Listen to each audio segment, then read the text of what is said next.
El cielo es real. Capítulo 10. Oraciones de lo más extrañas. Durante varios días después de la apendicectomía de emergencia, Colton siguió vomitando, y nosotros continuamos bombeando veneno de su cuerpo con el aparejo de tubos y granadas del Dr. Holleran. Lenta y gradualmente Colton comenzó a mejorar. Los vómitos cesaron, le volvió el color al rostro y comenzó a comer un poco. Supimos que estaba en franca recuperación cuando comenzó a sentarse en la cama y a hablar con nosotros, a jugar con la consola de juegos de video y a demostrar interés en el nuevo león de felpa que casi le había traído varios días atrás. Finalmente, una semana después de que cruzáramos la entrada del hospital de North Platte, el equipo médico dijo que podíamos llevárnoslo a casa. Como los soldados después de una batalla larga y victoriosa, Sonia y yo estábamos exhaustos pero rebosantes de alegría. El 13 de marzo recogimos todos los restos de una larga estancia en el hospital en una mezcolanza de bolsas, bolsos y bolsitas y nos dirigimos al elevador. Yo empujaba la silla de ruedas en la que iba Colton y Sonia llevaba un gran atado de globos festivos. Las puertas del elevador habían comenzado a cerrarse cuando el Dr. Holleran apareció en el corredor gritando que nos detuviéramos. Colton no puede marcharse, no puede irse. Su voz resonaba en el corredor cubierto de azulejos mientras sacudía un fajo de papeles. Aún tenemos problemas. Cuando nos alcanzó en el elevador nos dijo que un análisis de sangre de último momento había revelado un aumento peligroso de los glóbulos blancos. Probablemente se trate de otro absceso, dijo. Quizás sea necesario volver a operar.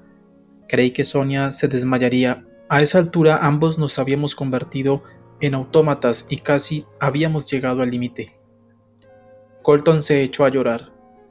Una resonancia magnética reveló nuevos focos de infección en el abdomen. Esa tarde, el Dr. Holleran y su equipo quirúrgico tuvieron que abrirlo por segunda vez y volver a limpiar su interior. Esta vez Sonia y yo no estábamos aterrorizados. La sombra de la muerte había abandonado el rostro de Colton hacía ya unos días, pero ahora teníamos una nueva preocupación. Colton llevaba unos 10 días sin comer, apenas pesaba unos 20 kilos al comienzo de la enfermedad y se había estado consumiendo al punto de los codos y rodillas. Parecían anormalmente grandes y su rostro enjuto parecía el de un huérfano hambriento. Después de la cirugía le planteé nuestra preocupación al Dr. Holleran. En casi 2 semanas no ha comido sino un poco de gelatina y una sopa, le dije. ¿Cuánto tiempo puede estar un niño sin comer? El Dr. Holleran lo internó en la unidad de cuidados intensivos e indicó que le dieran una nutrición especial que se le administraba a través de una sonda. Sospecho que la cama de esta unidad no era solo para Colton, sino también para nosotros. Llevábamos sin dormir lo que Colton sin comer y estábamos completamente harapientos. Poner a Colton en la unidad de cuidados intensivos era la única forma en la que el doctor podía obligarnos a descansar un poco. Colton estará bien esta noche, nos dijo. Tendrá una enfermera exclusiva para el cuidado todo el tiempo, y si sucede algo habrá alguien aquí para ocuparse de él. Debo admitir que esas palabras fueron como un oasis en un desierto de cansancio. Temíamos dejar solo a Colton, pero sabíamos que el Dr. Holleran tenía razón. Esa fue la primera noche que Sonia y yo pasamos juntos desde que salimos de la casa de los Harris en Greeley. La dedicamos a conversar, llorar, darnos mutuo aliento y principalmente dormir como si fuéramos sobrevivientes de un naufragio en su primera noche seca y tibia. Tras una noche en la unidad de cuidados intensivos, trasladaron a Colton a una habitación del hospital, lo que volvió a iniciar el ciclo de observación y espera. ¿Cuándo podrá regresar a casa?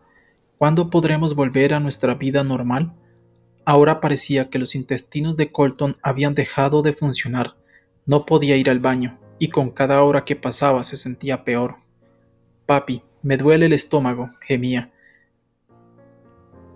El médico dijo que sería un buen signo si Colton al menos podía expulsar sus gases. Lo llevamos a caminar por los corredores del hospital para aflojar las cosas, pero apenas si podía arrastrar lentamente los pies. Encorvado por el dolor, nada parecía ayudar.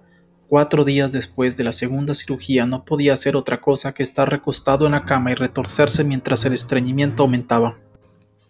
Esa tarde el doctor Holleran nos trajo más malas noticias.